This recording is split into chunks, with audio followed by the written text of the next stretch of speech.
There's no environment less forgiving than the extreme snowy desert, of the Arctic, where every day is a battle for survival, and even the most minor climatic change can lead to disaster. And yet several cultures call this place their home, some for hundreds and others for thousands of years. What's interesting though is we don't have a complete answer as to what happened to the people brave enough to dare move to a place most of us would never even visit. Regardless of technological advancements, culture after culture kept trying to tame the unrelenting wilderness of the Arctic, and in each and every case, they failed.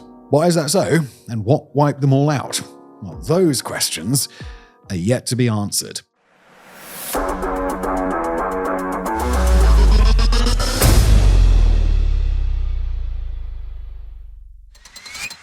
Just before we continue with today's episode, I do want to take a quick break to thank our fantastic sponsor. That's Hungry Minds, the people who put together this fantastic tome. It is a 400-page book that is enormously heavy. All of the pages are like beautifully thick, beautifully illustrated. There's a description of traps here. There's a goat trapped in Oh no, what's going to happen to that goat? Oh, old ancient people are going to feed upon it. Oh yeah, and then you could go for what it got, oil refining. It's all beautifully illustrated. It's basically just all of, well, like you say, everything you need to rebuild civilization, isn't it? It's one of the most beautiful books you'll ever see. It sits on a coffee table. I mean, it would. Mine sits in my studio because I talk about it for work. But if I had this at home, it would be on my coffee table.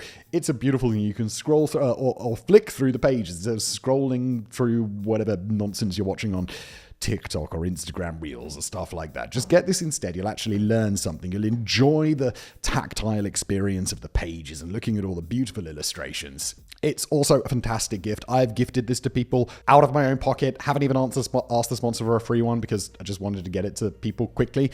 It's a wonderful gift. And if you use the promo code SIDE10 at the link in the description below, you'll get a special holiday discount. Again, that's SIDE10, SIDE10. There's a link in the description. And now back to today's episode. What happened to Greenland's Norse? In 1721, a missionary named Hans Agede embarked on a search and rescue mission and sailed from Norway to Greenland to find Norse farmers who had settled there around 500 years earlier. This was no normal search and rescue quest. The search part is accurate, and no one had heard from the farmers for at least 200 years, but the rescue part relates to rescuing their souls, as the missionary's intent was to convert the farmers to Protestantism. The issue was that after exploring the ford and the lakes, he found absolutely nothing. He reached out to the local Inuit population for help, but all they had to show were crumbling stone church walls, which were seemingly the only evidence of the Norse farmers ever living in Greenland. In his journal, Agede wrote, "What has been the fate of so many human beings, so long cut off from all intercourse with the more civilized world? Were they Were they destroyed by an invasion of the natives, or perished by the inclemency of the climate and the sterility of the soil?" These very questions remain answered to this day, more than 300 years later. The Norse started settling on Greenland around 1000 AD during a particularly warm period, and somewhere around the 15th century, they just vanished. There were, of course, many theories as to why this happened. The Black Plague, for example, was one, and back in the day when witches and demons were deemed a realistic threat, some believed that the devil opens the earth to swallow them. In more contemporary investigations, the pertaining theory was much simpler though. Even though the settlers settled during a warmer period, that period did not last for long. The Little Ice Age, which was a period of regional cooling in the North Atlantic, started creeping in the 14th century, with temperatures dropping even more intensely somewhere around the 16th century. This would have obviously taken the settlers by surprise, and they couldn't adapt to the changing climate, and they died. To be even more crude, Mother Nature wiped them out as maintaining livestock and acquiring natural resources was becoming intensely difficult for them. This theory, however, is debated nowadays. An international science collective called the North Atlantic Biocultural Organization studied the settlement patterns, diets, and landscapes of ancient people of the North Atlantic region intensely. New findings suggest that livestock wasn't actually all that important to the Greenland Norse. Instead, they focused on trade, specifically walrus ivory trade, and they mostly supplemented their food supply from the sea, not from the soil or pastures. This makes it less likely that they were an agricultural society screwed over by nature, and more likely that they were a hunting society running low on manpower, quite possibly with a few catastrophes at sea caused by the climate turmoil. At the same time, as it had started to become more difficult to travel the dangerous seas, the value of walrus ivory in Europe dropped as Russian walrus and African elephant tusks started flooding the market. Their most valuable asset just wasn't very valuable anymore. It simultaneously became more dangerous to fish, whatever little livestock they had became difficult to manage, and the growing season shortens because of the intense cold, making it borderline impossible to grow crops. The once 5,000 strong, now dwindled Norse population then most likely started moving to Iceland or even to Europe, which is what most likely happened. However, how many Norse had died before that, and where exactly they went, that's a mystery. Franklin's lost expedition.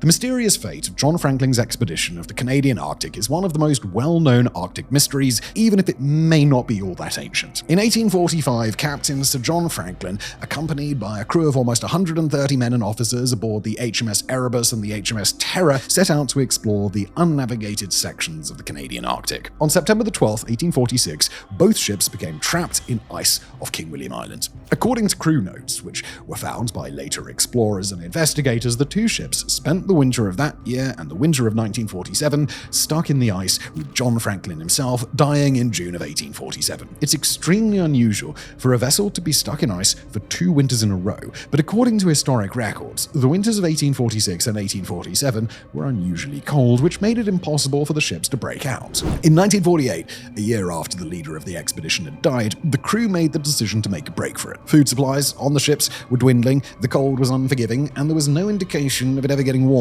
and they knew that it would take at least another year before a search and rescue party would arrive, by which point they would all have starved. The plan was to walk over the island and across the frozen sea to the Back River. However, they never made it. Dozens of archaeological expeditions tried to figure out what happened to the crew, and based on some remains, it is believed that everyone died on the 250-mile-long march. Expeditions came across Inuits who had personal possessions of some crew members, and after interviewing them, the explorers managed to find some of the remains and fill some of the holes in the story. Based on the cut marks on some of the bones, it's presumed that some of the crew members resorted to cannibalism because of their dwindling food supply, but that didn't save them from the combination of extreme cold, starvation, and diseases such as scurvy and tuberculosis. That, however, is just a broad answer to the mystery. To this day, the vast majority of human remains from the expedition are waiting to be found, with science being unable to locate them. Disappearance of the Tuniit culture.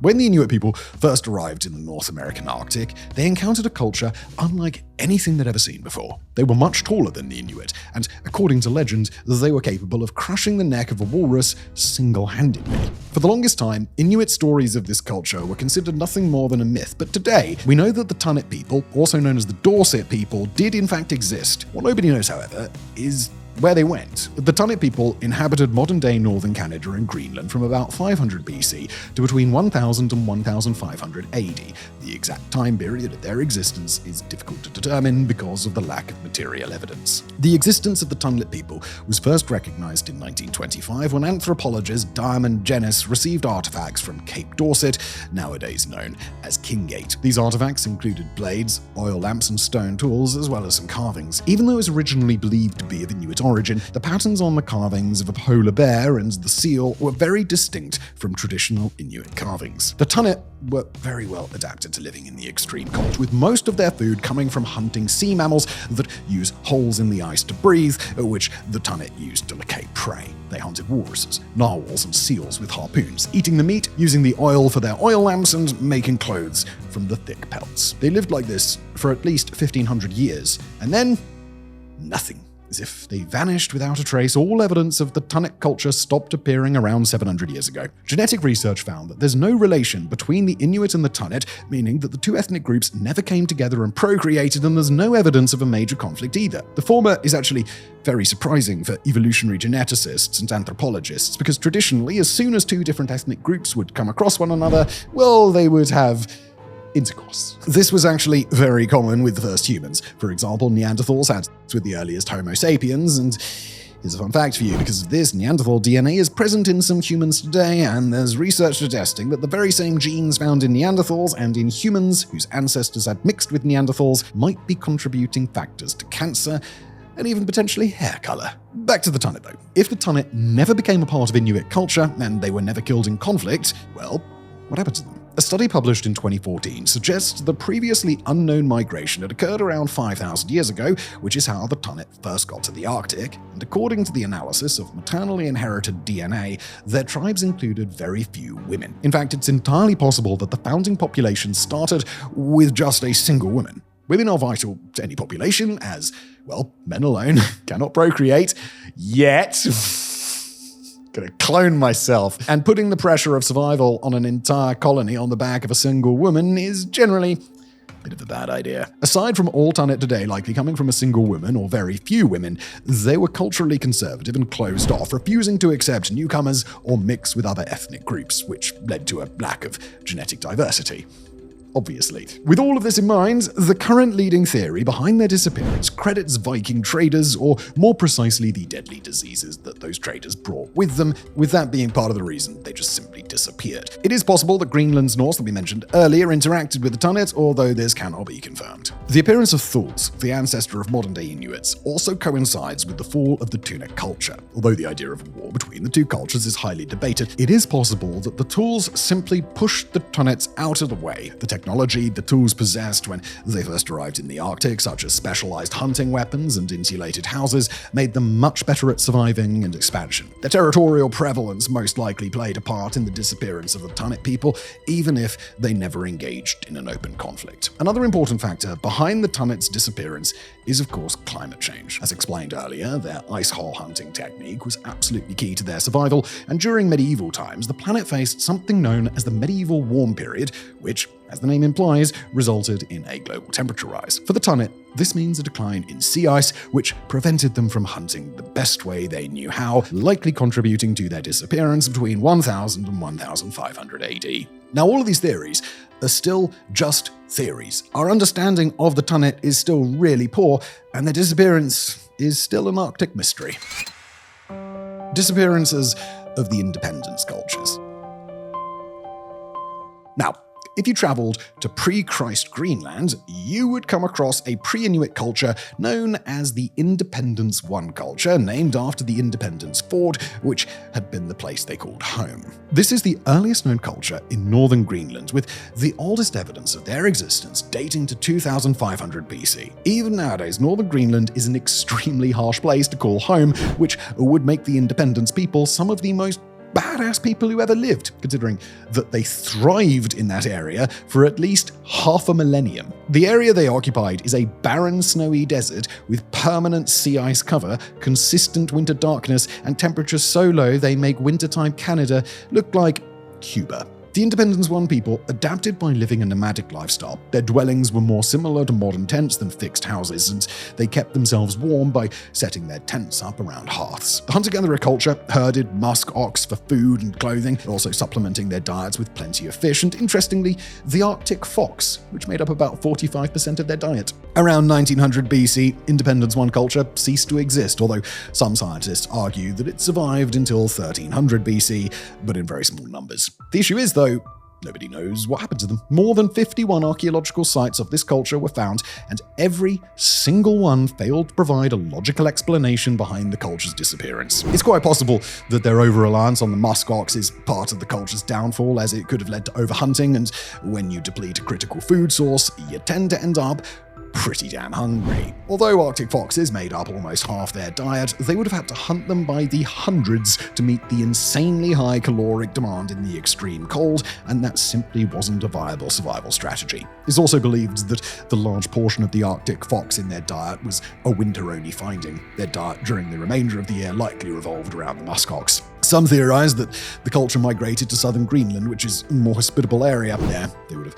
been assimilated by other cultures, such as the Sakak people, who were the longest residing residents of Greenland in history. No genetic analysis was ever done to confirm or deny this, though, so it's impossible to say with any certainty. Jumping to 700 BC, we find the first evidence of the Independence II culture, named after the very same ford which they occupied despite not being related to the Independence I culture. Survival practices of this later culture are almost identical to their predecessors in the same area, and unlike with Independence I, we actually know what happened to Independence II. Archaeological studies suggest that the aforementioned Tuniit culture, also known as the Dorset culture, is a continuation of the Independence II people. Some artifacts associated with early Tuniit people were also found in the areas inhabited by the Independence II culture, and with the former outliving the latter, it's presumed that the Tuniit assimilated the Independence II people within their ranks.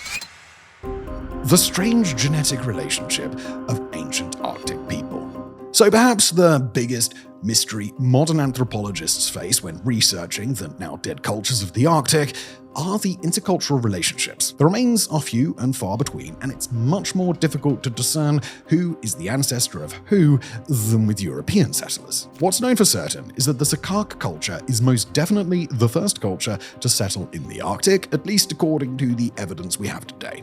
The Sakaks settled around 4,000 years ago, and they were succeeded by the Tuniit culture. The Independence I culture, staying true to its name, existed independently of these cultures, and so did the Greenland Norse, which was the youngest culture to develop in the Arctic from all the cultures mentioned in today's video. The last culture that appeared in the Arctic before the Inuit culture that we know today was the Thule culture, which arrived around 1,000 years ago. What's always raised a few eyebrows with anthropologists specializing in this area is the relationship between these groups. Are they all just different stages of the same culture, or are there distinct differences? Are they part of a single migratory group, or did the migration come in waves? These questions, they're central to the science of anthropology, regardless of which culture we're talking about. But in the case of Arctic cultures, it's particularly difficult to draw a layout of the relationships because of so few remains. However, in 2014, a large-scale genomic study was conducted to help further develop a better understanding of who is whose cultural cousin, parent, or grandparent. By analyzing bone, teeth, and hair samples of 169 ancient humans from the Arctic,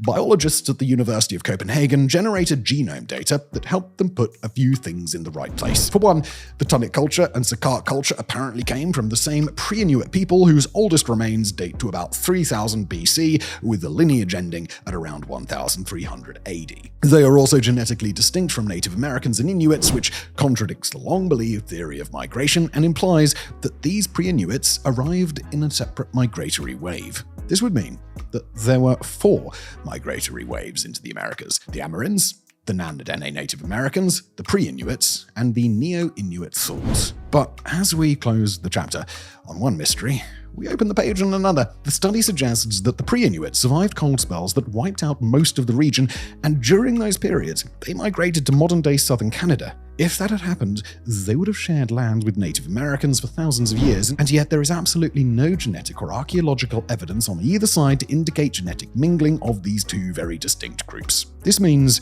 one of two things. Either pre-Inuits and Native Americans shared territory for thousands of years and there's not a single piece of evidence on either side to prove it, or the theory about pre-Inuits migrating to southern Canada is wrong. That idea gives life to another question, which might be even more difficult to answer. If they didn't migrate to southern Canada, how did they survive the harsh climate that displaced all the other people? This is a set of questions that's yet to be answered, but with how easy it is for cultural and human remains to get lost in the barren snow desert forever, it wouldn't be a surprise if we never got a clear picture of what exactly happened, which is a disappointing end to the episode, isn't it? Thanks for watching.